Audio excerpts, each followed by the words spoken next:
বিসমিল্লাহির রহমানির রহিম। আসসালামু আলাইকুম রহমতুল্লাহি ওয়াবারকাতু। তো যিনি হাদিস এবং কোরআনে মিসকিন যাকে বলা হয়, তিনি কিভাবে মুফতি হন? নামের আগে মুফতি তো সেই দিবে যে হাদিস এবং কোরআনে যার পর্যাপ্ত পরিমাণে জ্ঞান রয়েছে। তো যিনি হাদিসের মিসকিন, হাদিসই জানেন না, তিনি নামের আগে কিভাবে মুফতি ব্যবহার করতে পারে? তো চলুন আজকে হানাফিদের আইডল, সারা বাংলাদেশের এখন হানাফিদের সবচেয়ে গুরু এবং আইডল, তার মুখোশ উন্মোচন করব।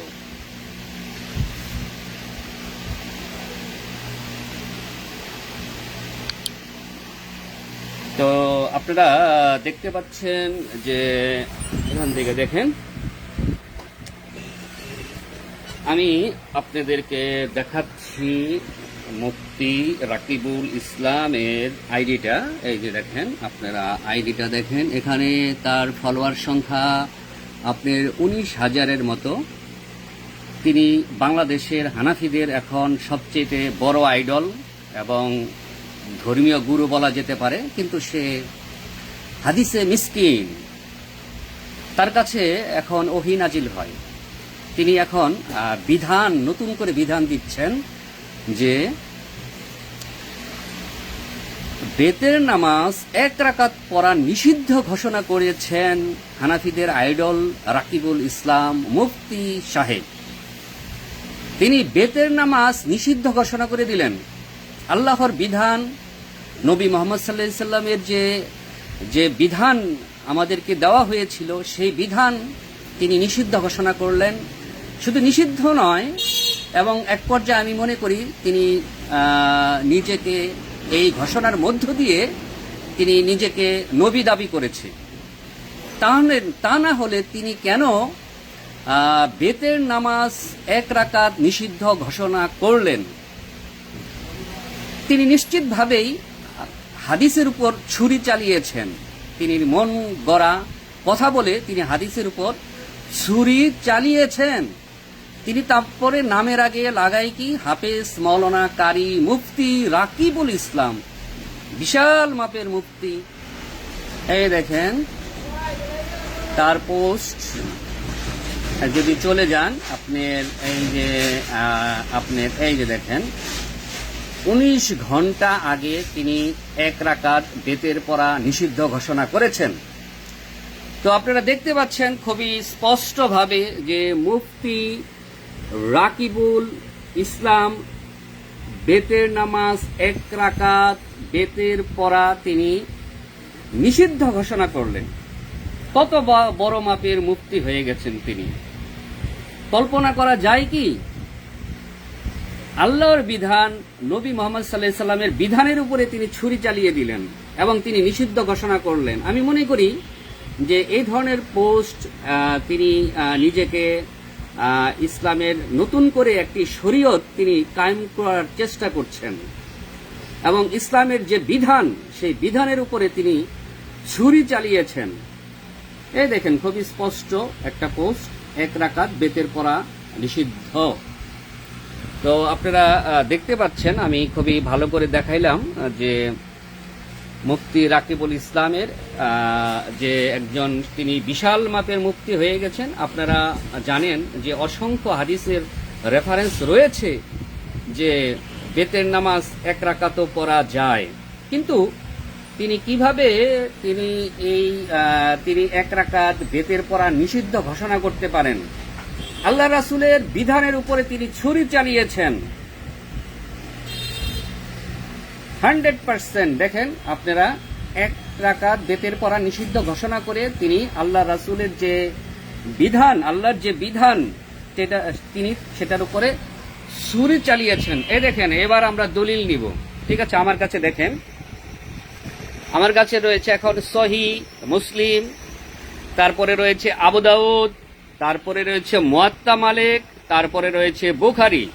চলুন আমরা এখন তিনি যে ভাবেন যে আমরা মনে হয় যে কোনো কিছুই জানি না, তো চলেন দেখেন আমরা হাদিস থেকে এখন দলিল নিব। সহিহ মুসলিম 2য় খণ্ড।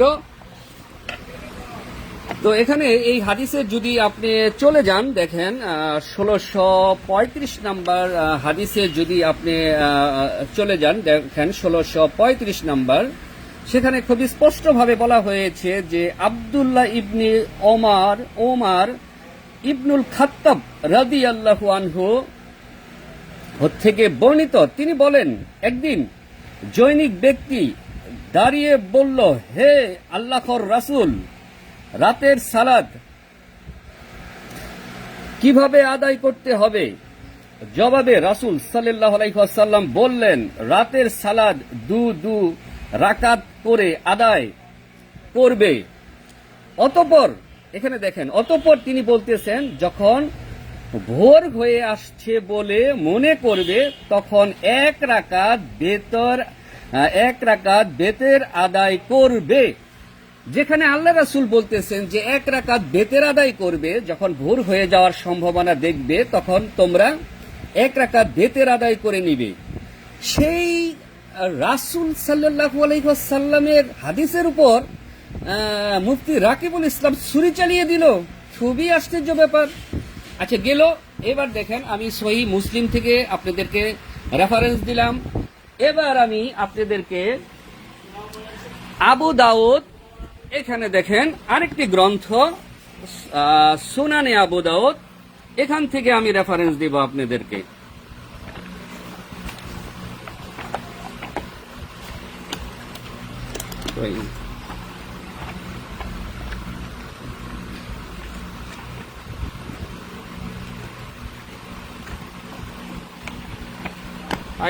এটা দেখো।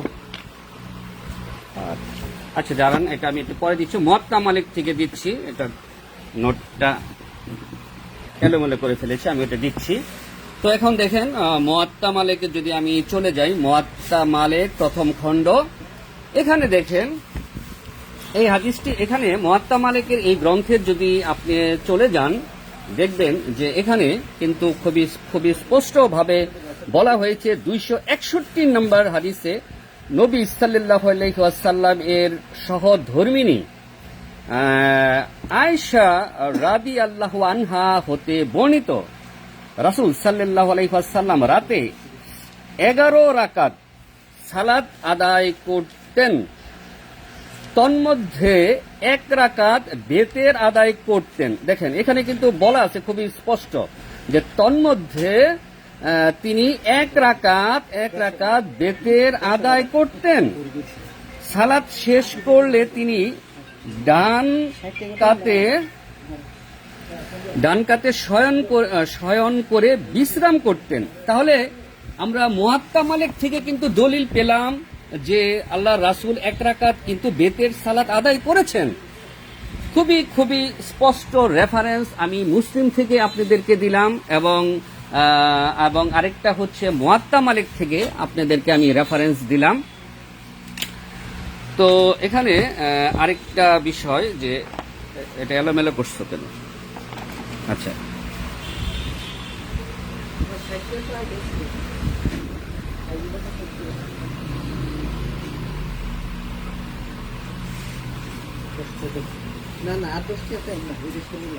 এই যে দেখেন, এটা রাখো, আমি এটা কাজ করতেছি।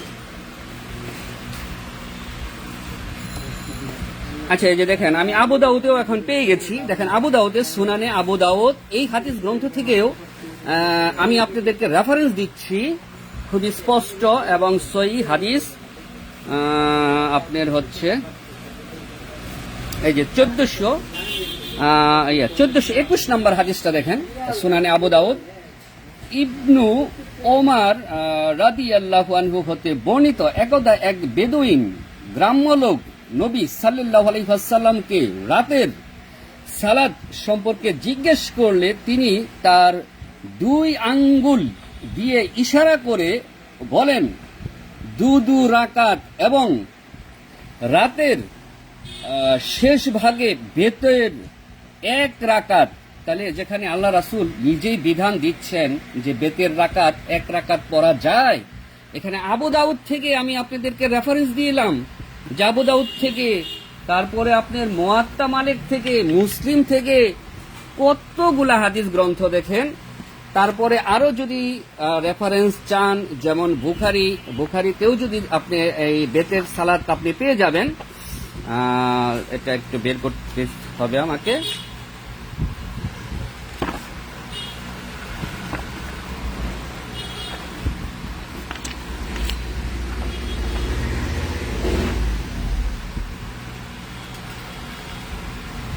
দাঁড়ান 1 মিনিট, বের করতেছি। আচ্ছা দেখেন,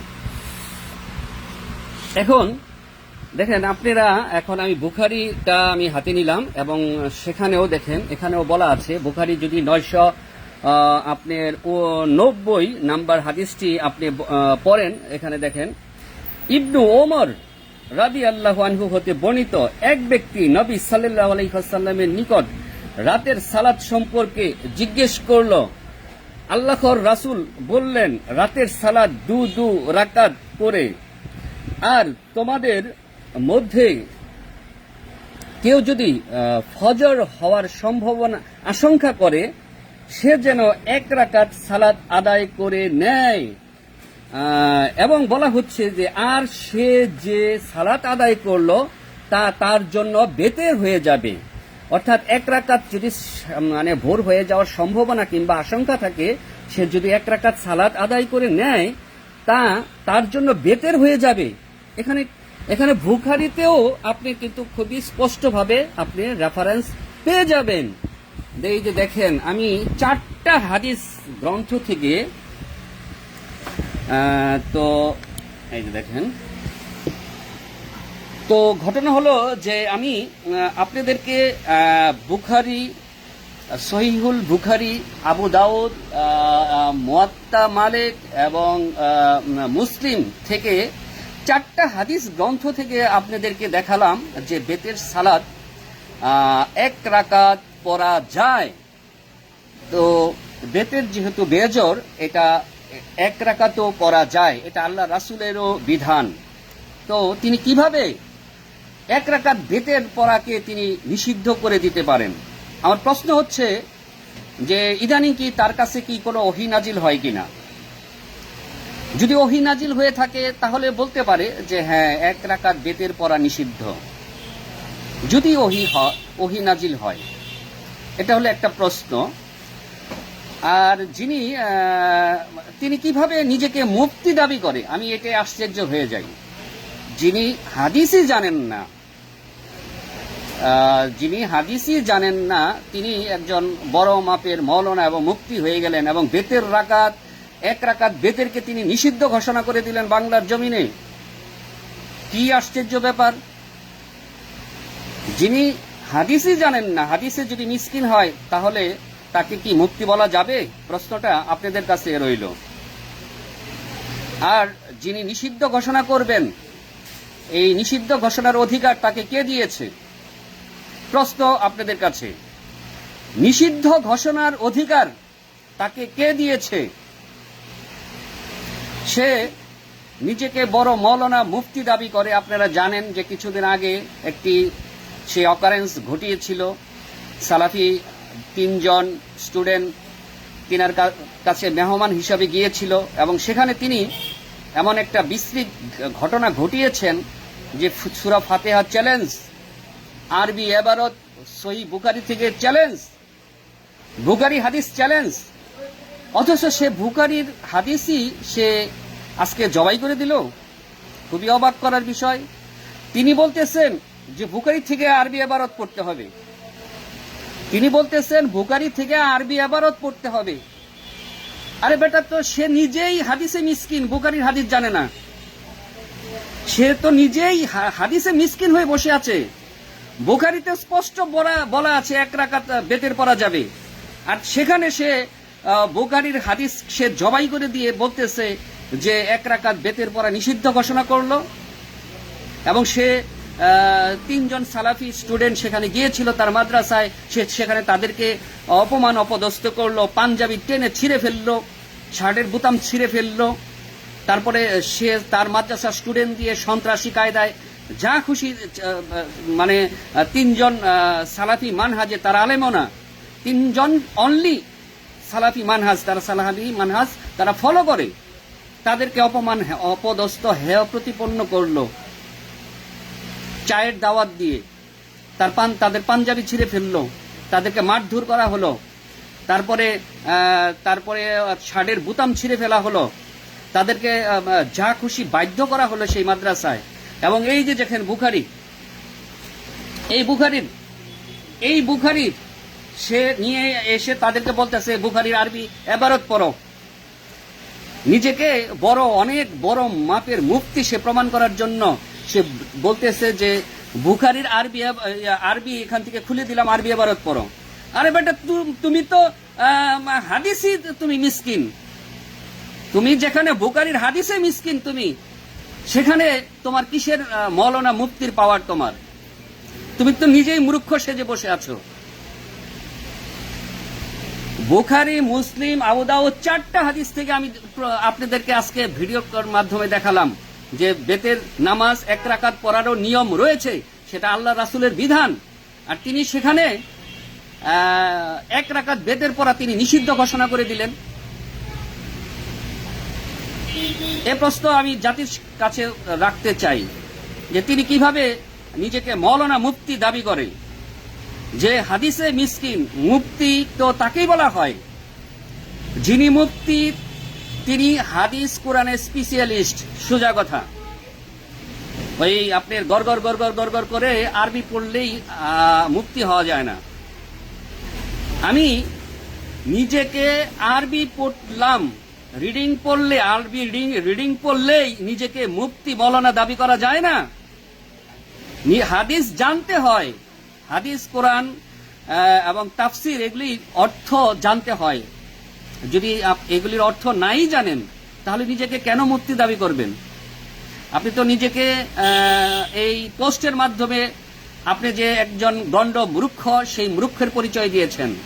নিজেকে একজন হানাফি মুফতি দাবি করেন, আপনাকে সবাই আইডল মনে করে, হানাফিদের আপনাকে সবাই আইডল মনে করে। কিছুদিন আগে আপনারা দেখেছেন রেজাউল করিম আবরার এই 1 রাকাত বেতের সালাত নিয়ে খুব ঘাটতারামি করতে আগে, তারপরে কিন্তু সে নত স্বীকার করে তারপরে ভিডিওতে বলেছিল যে 1 রাকাত বেতের পড়া যায়। এবং মুফতি গিয়াসউদ্দিন তাহেরি তিনিও এক সময় এই 1 রাকাত বেতের বিরোধিতা করতেন, এবং ভিডিও যখন আহলে হাদিস কিংবা সালাফিরা বলতো যে 1 রাকাত বেতের পড়া যায়, তখন তাদেরকে খবিশ ইহুদিদের দালাল বলা হতো। এরকম ইচ্ছা স্বাধীন মানে যা খুশি তাই বলতো। পরবর্তীতে তিনি আবার স্বীকার করতে বাধ্য হয়েছেন। এই আপনার এই যে গিয়াসউদ্দিন তাহেরি, তিনি বুখারীর একটা হাদিস নিয়ে এসে তিনি বলছেন মুয়াবিয়া রাদিয়াল্লাহু আনহু তিনি 1 রাকাত বেতের পড়েছেন, এবং সেখানে সে চিল্লাচিল্লি করে বলেছেন যে এই হাদিস কি আমার বাপে লিখেছে রে, এই হাদিস কি আমার বাপে লিখেছে। এই কথাটা মুফতি গিয়াসউদ্দিন তাহেরি ওই দেখেন ওই ভিডিওতে এইভাবেই বলেছিল যে এখানে যে 1 রাকাত বেতের পড়া যায় এটা কি আমার বাপে লিখেছে, এইভাবে গিয়াসউদ্দিন তাহেরি বলেছিল। এই যে দেখেন রেজাউল করিম আবরার 1 রাকাত বেতের ঘোর বিরোধিতা করেছে, সোজা হয়ে গেছে। তারপরে ওই যে গিয়াসউদ্দিন তাহেরি আহলে হাদিস সালাফিদেরকে ইহুদি খ্রিস্টানদের দালাল বইরা শেষ। তারা যখন বলে যে বেতের রাকাত 1 রাকাত পড়া যাবে, তখন একেবারে ইহুদি খ্রিস্টানদের দালাল বানাই দেয় এবং ফেতনাবাজ বলে। পরে কিন্তু ঘাটতারামি করে ঠিক সোজা হয়ে গেছে, একেবারে সোজা হয়ে গেছে। যখন আজকে যারা সাধারণ জেনারেল লাইনের স্টুডেন্ট যখন এই দলিল নিয়ে ঘাটাঘাটি করবে না, দলিল কিংবা কোরআন হাদিস নিয়ে একটু পড়াশোনা করবে না, সব মুখোশ উন্মোচন হয়ে যাবে। কারণ এখন সকল কিছুর অনুবাদ সব বের হয়ে গেছে। হাদিস সিয়াসিত্তা থেকে শুরু করে প্রায় সকল গ্রন্থ হাদিসের সকল কিছুর অনুবাদ বের হয়ে গেছে। আপনারা কি ভাববেন না যে আমরা এতটা গণ্ড বৃক্ষ আপনাদেরকে এত সহজে ছেড়ে দিব? হাদিস কোরআনে যে আপনারা মিসকিন, জাতির সামনে আপনাদের মুখোশ ইনশাল্লাহ খুলে দিব।